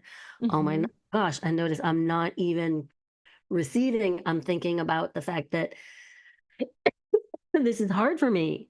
Yeah. That like I never do this without thinking about me having to give back. Mm-hmm. When is it their turn? When is it my turn? So you're doing it, each of you also. That's the other piece, is you change roles. One person gives, one receives. They ask Mm-hmm. specifically for what they want. Mm-hmm. There's a moment where you check in and you say, how could this be any better? Am I doing it the way you want? And you give some qualities of how it is. How's that? You make it a totally corrective, and then it ends. And then you Mm-hmm. pause, you notice, and then you switch. And Yeah. I love one of the best things when I heard someone say, when they said, how could this be any better? And I think she said, can you make it so I don't know what the rhythm is going to be? Can you make an asymmetric, change the rhythm so it shifts? Mm-hmm. Oh, Like, that's amazing to say that clearly what you want and how much that does matter Yeah. in doing that. And then how was it to give, to say how you wanted it? How was it to receive that? Mm-hmm. All those container pieces. Yeah. And you do it outside of you do it outside of the bedroom. You do it, in the Oh, living totally. room. You do it in a I mean, separate space. I just do it with my kids. Like my Yeah. kids love they call them ticklebacks. They're like, Mom, Mhm. can you give me a tickleback? And yeah, and then they'll be, sometimes they'll be like, ooh, like I want it a little bit harder or slower or whatever. Or, like I'll like go up it and they'll be like, okay, like can you, like tell me where they want it? And I just it feels really really good for me to be a person that they can that they're just in a practice of people who love me want to touch me in a way that feels good, you know? Yeah. And there, yeah, and all that, yeah, askings, the yes, the no, giving Uh-huh. them that space. I mean, yeah, so good. Yeah. Yeah. And yeah, and when we talk about, secure attachment, we build secure attachment through contact nutrition, and one of them is safe touch, right? And it's not about the type of the type of touch it is, aside from the fact that it's like it is welcome, it's consensual, it feel, like it feels safe. Yeah, Um, yeah. And then there's to really back it up, because people will like, okay, how do you want to touch me? And I'll do this in a room where people are partnering with people they don't know sometimes, and to say like, hey, don't just jump into the first thing that comes to your mind. Don't jump into the thing that you think that you want or the thing that you always want. Pause, look at the person in front of you, be in this moment. What do you want in this moment? And then there's this beautiful piece that we talk about in the Wheel of Consent, to notice it, to notice, oh, that's what I want, to trust it. Is that what I want, or is that what I want, or is that what I think I want? No, that is what I want, the trust. And then to honor it, to ask for that. Oh, like, oh, do I dare ask that I want somebody to like toss me from side to side? Or is that going to be too weird? yeah. And then you have the like, will you do this? And then you have that, and each one of those, to break down each one of Mhm. those. So Yeah. it's so beautiful. And going back into the small steps, and how is this? What are you noticing? What's happening in your body? What's happening? Hmm. You want to go to the next thing, or you want to take a break? Yeah. Speaking of taking a break, Yeah, do you want to take a little break? Have a little bio break? sure. Yeah, we can take Yeah. a break.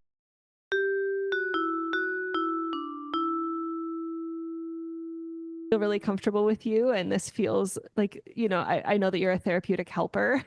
And so I don't know, maybe there's a part of me that actually is like, I have a need for some witnessing from someone who Yeah, can just be like, yeah, that, yeah, aw, that sucks that happened that way.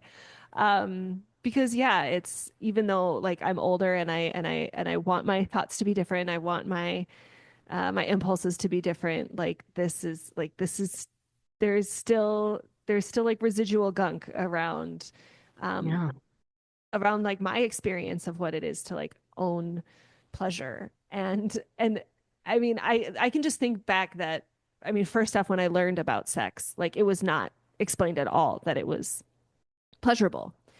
I did right. not know the word orgasm until years later. I the shorthand like sleeping with someone, like I thought it literally meant that like you slept with like the man's would It the man is a in crazy the phrase. would sleep with his penis in the woman's vagina, like that you'd fall asleep, and that Why would he wasn't. say that? Yeah. Yeah. I mean, basically, it is telling us to go unconscious. I hadn't even thought of that. Oh, Yeah. yeah, I slept with them. No, you're No. sleeping, you're unconscious. You want to be conscious. And unless you don't want to be. But yeah, it's a crazy Yeah. phrase. There's a lot of Yeah. crazy phrases. Yeah. Yeah. Um, and I, and my very first orgasm was an accident. Like because Mhm. I didn't know what it was. Like I didn't even have a name for it. It was just like, wow, oh holy smokes, my body just did something incredible. Yeah. And I was just taking a bath and like we had a jacuzzi, like we had like one of those like spa Mhm. bathtubs, or like we had upgraded like one of our bathroom bathtubs, and it had jets in it. And I think I was maybe like sixth grade or something. And seventh grade maybe, and I was just like, ooh, like, you just like notice that like, oh, it feels kind of nice when the water like I wonder if like this would feel like, you just like, I was just playing, I was just like I was just like Yeah. playing around and like what feels good. Yeah. And like, I mean, and I mean, I did it a handful of times, and literally every time I got a UTI. Like I had to fucking like go to the Ah, doctor, like, and like, that's wild. The UTI piece. Wow. Yeah. yeah, I mean, I guess like just water being like shoved up there, probably not Yeah. great. Yeah. Um, and and then I also remember, like, I mean, I was in church, like I went to youth Mhm. group, and like it Mhm. like our changing bodies, our hormonal beautiful body, like the peak curiosity of pleasure was like just not a thing that was talked about. And I remember, mentioning to, like a caring adult in my world, that like I was worried that I was having like kind of lumps in my breasts. And in hindsight, I guess it was like hormone, like just hormonal changes that like it can happen. But I also like knew that, What are you doing touching your like breast? exactly, I felt Ooh. scared to even like approach an adult to say like, I think there might be something wrong with my boobs, because I have to like admit that like I was touching an erogenous part of my body. And Yeah. the response was, like they assured me that it's okay for us to touch ourselves, if it's to make sure that we're healthy. And it Ouch. was just like implied that like, but Don't do it if for you were to touch pleasure. yourself to not just ensure that you're healthy, then that is this other thing. And we're not even going to say the word masturbation because that's scandalous. Like that word was not shared, but like it was heavy in the air. Um, and Yeah. I, all that to say, I am a parent of some kids who are not yet pre-puberty, but they certainly, will be. And I am, you are also a parent. I'm curious what your advice would be for how to discuss pleasure. I mean, I said like, like I do the ticklebacks with my kids, but if there's Yeah. any other like ways of just like practicing normalizing Yeah. pleasure with kids. Yeah. Well, let's talk about kids and let's first talk about like voices, right? The voices and the language that is instilled in us and how it's ringing, and then we're hearing in real time voices. So I love the idea that we're never going to get eradicate these voices inside, Right. but can we make those voices smaller, and can we bring in new voices Right. that are not shaming? Can we bring in new models? So there's so much stuff around really investigating language, and we can do this with our children from the get-go. So the word masturbate, Mm-hmm. if we go to the Latin, it means to pollute with one's hands. Oh, It's horrible. okay. Yeah. We don't use that then. We don't use it. We say self-pleasure. It's like, and just to know that is like, whoa. The name for the nerve that goes from the brain to the genitals, it's called the pendula nerve, and I might be saying it wrong, which means shame. Ouch. Bam, we're just like coded in it. So, Mm-hmm. how about the genital nerve complex? Mm-hmm. That sounds like a better name. Yeah. Right. Oh, we start to create different language. Even I loved the vagina monologues. Eve Ensler was a huge hero for me in my sexual awakening. But I hate that she called it the vagina monologues, because the Yeah. vagina isn't even like, it's like a canal of muscle. She Mm. didn't call it like but then it's complicated. Like, we're never taught our parts. So where does your pleasure come from, even in the genitals? I mean, the word vagina, so that you could go on and on. Most of the erectile tissue inside a vulva-vaginal body is named after some man that discovered it. Right. The quote unquote discovered it. Quote unquote discovered it. And it's named after them, the G-spot, which is this amazing, the female prostate, we might call it. There's movements to change these names, and they are being changed. So starting to use different language, So my daughter, at some point, she said vulva instead of vagina. Like, what's on the outside? What do you see? And my friends were like, let's teach them the right names of the pieces. Right. And there was like heads and confusion, and now my daughter's learning, new words. It's amazing, this whole bit, we're given this body, and we're not taught how to take care of it. So there's this piece that your urethra is very delicate. The urethra and leading up into the bladder, and it's right next to the vagina. So if you're going to bang, even shooting water, if you're going to send things into the vagina, banging against the urethra too early. So what the female prostate is, it's a bunch of erectile tissue. The way a penis we can see, it gets bigger, it gets erect, and it gets bigger.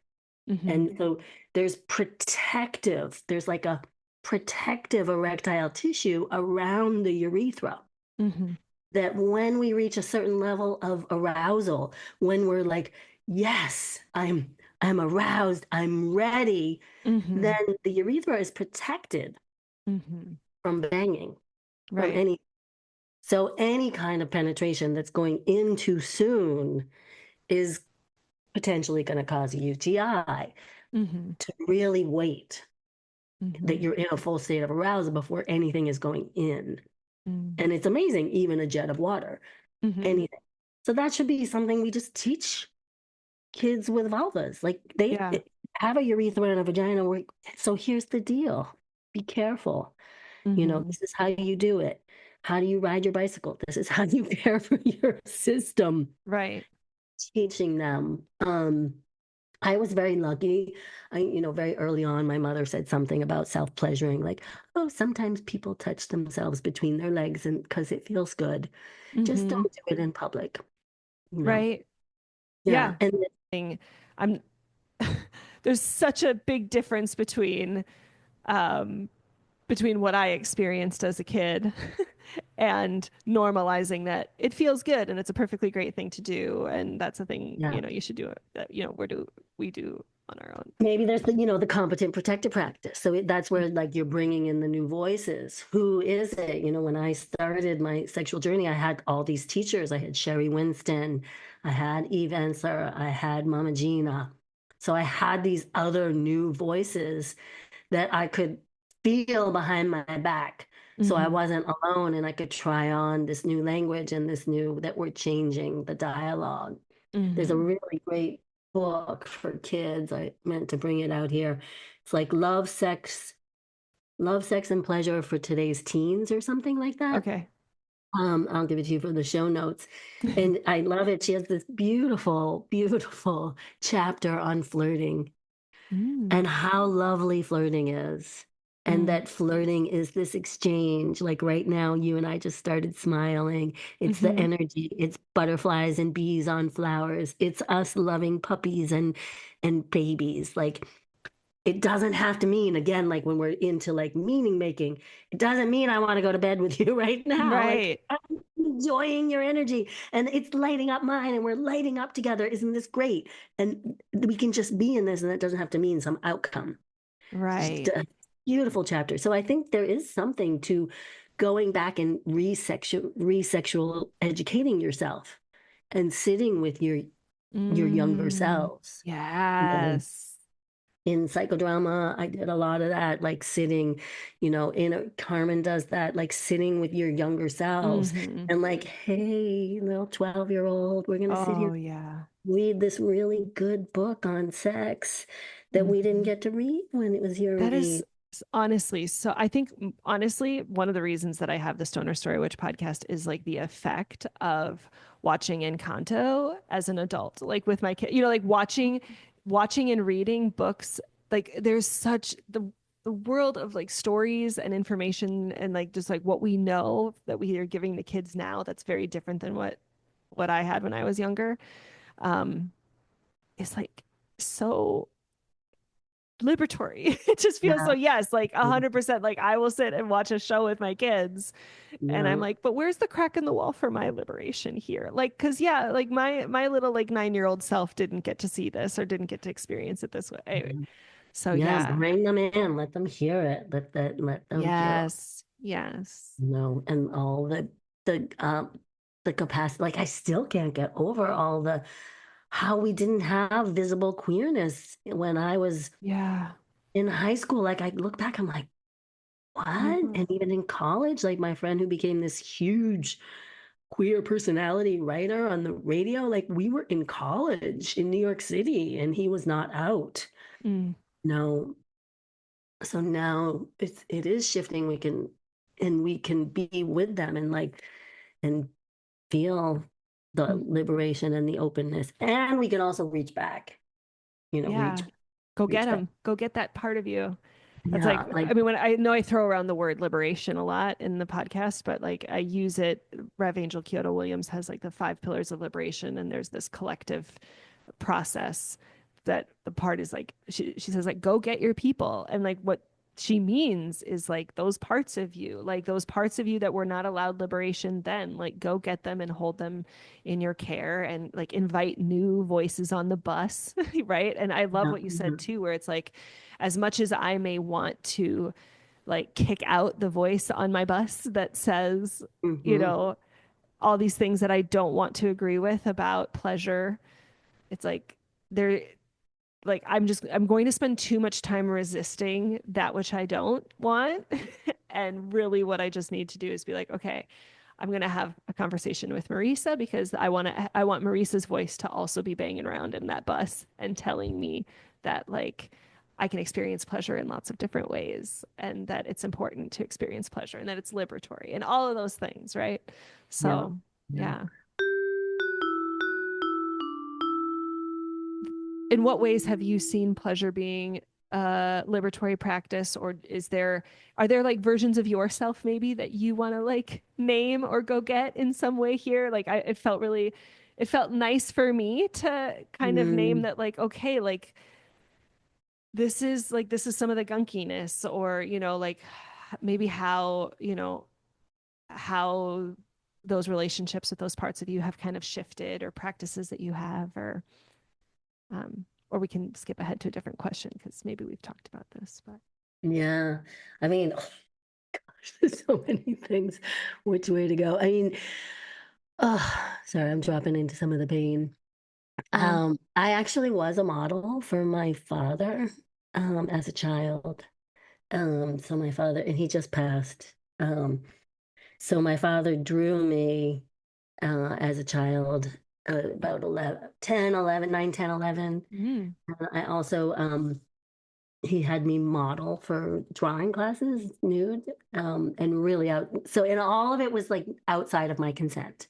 I oh, literally used to, they say, oh, you used to pretend to have jumpy stomach because I would sit there and I didn't want to be there and I didn't want to be naked in front of these people. I didn't want to be doing this. oh, And I would like go, I have jumpy stomach. And I would jump up and down.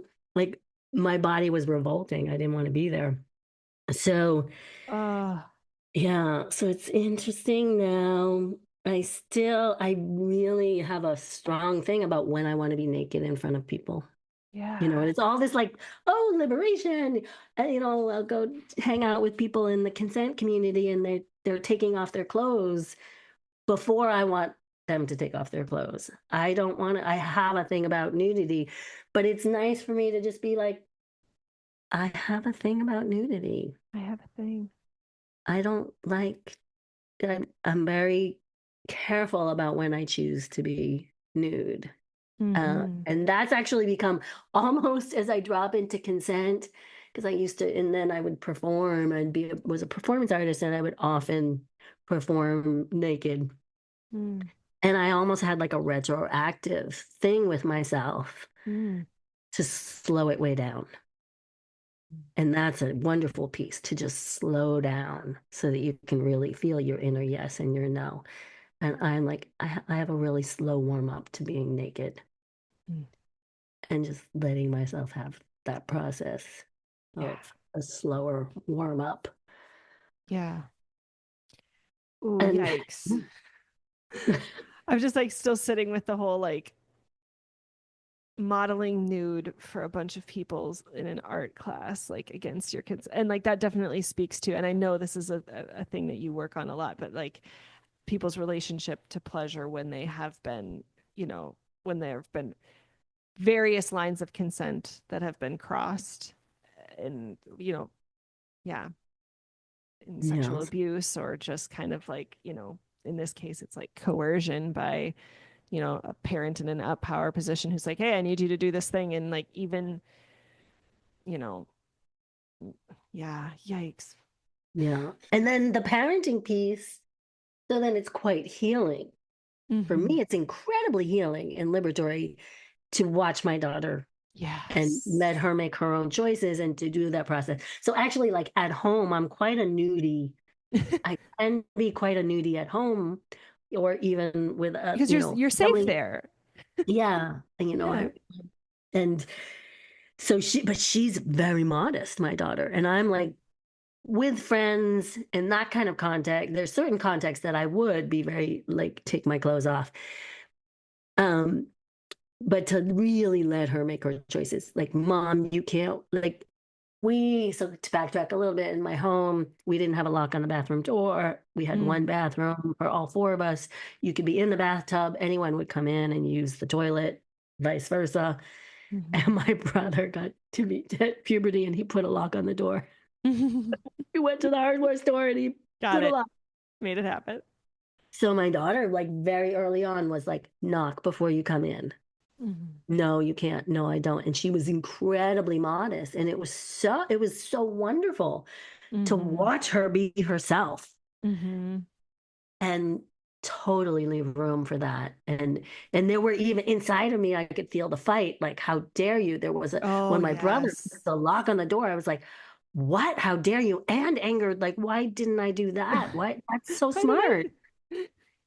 And then so again, those voices are going to be present. Those voices of how dare you are going to be there, but then like not letting them go into the corner. Of course, that's not, and that voice was trying to stay in the tribe and not be unsafe and go by their Mm-hmm. rules. And now we have this new way of rules that you Right. get to choose. How wonderful. And you get to be you and have your ownness. And I get to support you in that and watch and marvel at it. Yeah. Yeah. Yeah. I love the like, I don't need to change, like, I don't need to like get over my nudity thing. I can just be like, I have a thing around nudity. And yeah, like just changing the relation, because I think that's definitely a thing where I can just be like, oh, like I need to like the program of like I am broken and I need to be fixed, right? Or like this thought that I have or this program that I'm running is glitchy and needs to, and it's like, okay, no, like yep, it's just there. Yeah. And what does it look like to be sexually liberated? What is it? Mm-hmm. It doesn't, so it's like some teachers out there, I feel like, have this jump to what it's supposed to look like is you're ecstatically dancing and multiple orgasms and full body, all this stuff. And like, what is it for you? What's that? What is 2% more of liberation? And Yeah. pause and feel comfortable. So, what sex looks like, what pleasure looks like, is such a multitude experience. Right. Yeah. Yeah. And where is it right now? Where is my liberation right now? What am I? opening up to? Where is it conditioned? And how am I going to investigate that conditioning to my liberation? And those edges are going to be very different for everybody at every moment. Yeah. Yeah. Oh. Okay, you Yeah. already have offered a practice to the listeners, but I didn't officially ask. Like, so in the event that you like had something prepared, is there any like practice that you want to just like name that like for listeners at home? Like, I mean, I just love the we could just even just repeat it, the whole like, okay, like what is like a little thing that's pleasurable, and just like after 2 minutes, like stop and check in, or, um, but yeah, if there was anything else that came to mind. Yeah. I think that one we just started to say about like this little tiny edge, Mm-hmm. just and to explore a little tiny edge within your own comfort. I have this it could be anywhere and anything. Like I had a moment where like I could only orgasm if my legs were out straight. Really, I had to like be in some position and I have to like, hold on, I gotta shift and put my legs out straight. Mm-hmm. And it was so, I realized it was really fun to like, oh, let me see. Let me just, it's mindfulness. Let me just find this little edge and what's happening here. And then it was like this wild thing to realize I didn't have to have my legs straight. Hmm. And it took just sitting with it. So finding anything at all Mm. and just sitting with it and bringing in curiosity. Right. Just sit with whatever that edge is and just bringing in curiosity about what's going on there. And then you create some kind of space, some kind of freedom potentially.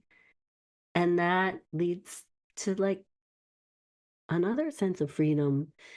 Yeah. And it might be like, oh, that's what you might want to keep it, but just curiosity, Right. pausing on something where like, this is how it's supposed to be, and this is how it is, and getting curious with that. Mm. Mm. I only like to, yeah, kiss like this. And Mm. like, oh, what is that about? Like, Right. oh, that's Yeah. curious. Yeah. And I just hearing you even just say that is reminding me of like one of the things that I thought was really great about the wheel of or the consent game is it's this practice of like, okay, like of differentiating who is doing an action and who is it for. Like, okay, I Yeah, am that's touching so you powerful. for you and your pleasure versus I am touching you for my pleasure. And just even the sitting in the Yeah, question of that has really changed my partnered sex life, right? The sex that I have with my partner, because it's just yeah, like, okay, in this moment, this thing is happening. yeah, And there's just yeah. like, okay, like, is this for me or is this for my partner or maybe for both of us, or Oh no, but it's like, but that there's actually something really sexy um about the checking in, like, oh, like you like that, yeah, or like, oh, that feels good, or like, or and yeah, so I love yeah. that. Who is it for? Who is it for is so powerful. Who's doing the action and and who is it for are separate. So it's Yes. not like you're receiving it, so it's for you. No, maybe I'm touching you for my pleasure. Right, And then right, in exactly. what we call is take that whole process. So looking at the wheel of consent has the four quadrants of Hmm. touch. It Oh. doesn't have to be touch. So it's give and receive. Some people say serve and then take and allow. Hmm. And sitting in each quadrant. So it can be a big thing. Another thing is like to pause and say, this is for me. Hmm. And that can be a whole like, holy shit, what? Yep. This is for Yeah. me? Right. And Right. and then when you're like, oh, okay. it can be very profound to say, this is for you. Oh, right. It's for you. It wouldn't be the thing that I choose, but I really care about you, and I'm invested in I want you to be happy. And I'm actually perfectly happy with doing that, knowing it's for you. It doesn't have to Mm-hmm. be my thing. I can Right. do it being your thing. Right. Right. And that can feel so different than you have to like this too. Right.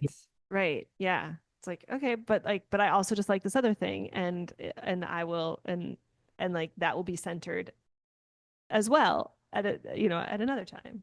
Yeah. Yeah.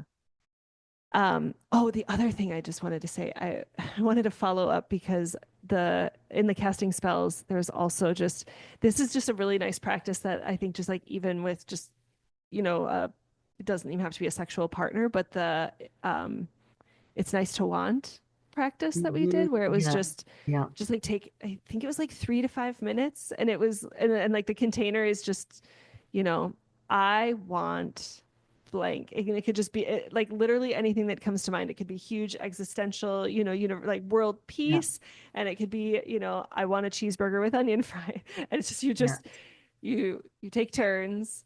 I want this thing, and then the person just responds with, "It's good to want. Good to want. It's good to And want." hearing that and And seeing, yeah. and man, Marisa, like if that has not been a voice on my bus of just like that 5 minutes of just like us normalizing for each other. I was just in a breakout room with someone that a total stranger, just had been in this class with, and just going around and just sharing what we want, like being seen that I Mhm. want. Somebody is witnessing me that I want a thing. They're not even like trying to like meet it for me or like lament with me that like give me any sort of like Mhm. emotional resonance around, oh, that must be painful for you to not be able to get, oh, it's too bad that world peace isn't on the Yeah. table, blah, Yeah. blah, blah. But it's just like, oh, it's good to want. It's good to Yeah. want. It is Yeah. good to want. Like there Yeah. is, because yeah, like there is a shape on my bus that is like, oh, like there's something dangerous about wanting or Yeah. something. It's like, no, Yeah. it's good to want. It's good to Yeah. want. It's Good to good to want. name it. I'm here. It's good to want. So Yeah. yeah. Practice that muscle and to really, and yeah, and you're with this other person. I find that process very fascinating Yeah. of being with somebody maybe I don't know in a breakout room and still being able to access that other person and myself in their presence. What do I want? And how that Right. might shift another time of day, another person in front of me, another situation. Right. What do Right. you, yeah. And to even know all of these things, like they're liberatory for us in our sensuality, but like that, who's it for? I was thinking I had this like big vision, of course, of politics and capitalism. That's huge to say whatever bill comes, who's it for? Who's this for? Mm, So who is this for? right. That's a great question in those moments. Is this really for everybody or is this for like the top Yeah. wealthy? Who is this Yeah. for? Right. Right. And But when is it for everybody? So then we're looking for that it's for everybody. When is it for everybody? That's okay. That's what we're looking for. mm-hmm. Mm-hmm. Great question to bring in a lot of times. Yeah. All right. I think we'll be wrapping up here, but I want to make sure to leave some space for you to promote anything that you might be wanting to promote. Uh, Do you have just like a tantra to- class coming up? well, things are happening. Well, Valentine's Day is around the corner. I don't know when this will be out, so it might Oh, be. I true. don't think it will be by then. I don't have a lot of vision. We're far ahead Okay. of myself. I am here, and Mhm. I'm always doing something. Um, oh, there was one little tiny thing I wanted to say. That's right. When we were talking about the dance class, and there's Mm. this magic. So just the Numinous Network. I am on the Yes. Numinous Network. So you can find Yes. me on the Numinous Network and I teach there. You can find me and I'm always doing something. But Carmen created this class called Soft Animals, and it's an Mhm. intuitive movement practice. And what's so interesting when we think back to that class with Grace is you dance, you do this movement. It's intuitive movement that you do with your camera off. Mm-hmm. So it's taking away the witness, and you're trying to find, how do I want to move? But you were completely taking out the performative bit Mm-hmm. of it, so that you're doing it to find your own body pleasure, your own movements to serve yourself, who Yeah. what is really for you. So yeah, I don't know what I'll be doing in a few weeks, because after Yes. Valentine's, there'll be something. I am going to create, yeah, I do know that in the next couple of months, I'll be creating a container um, that will be happening. So sometime be on the lookout on my Okay. website. And I'll link to your Instagram and your yeah. website. And yes, thank you for mentioning the Numinous Network. You do the strength and mobility class Yep. like twice a month, and then the soft animals, which is based off the Mary Oliver poem, of Yeah. just like letting the soft animal of your body like love what it loves. And it's a move. It's an intuitive movement class, and I've done it a few times, but yeah, that's a great one. Thank you for plugging that. Yeah. Thank you so much. Yeah. Thank you so much for coming on my show. This was so lovely. Yeah. I'm gonna pause for a moment and imagine it being helpful and curious for people, and potentially helping and supporting people in their pleasure, listening to It's For Me, Mm-hmm. see what happens. Yeah. Yes. Awesome. Thank you so much. Thanks.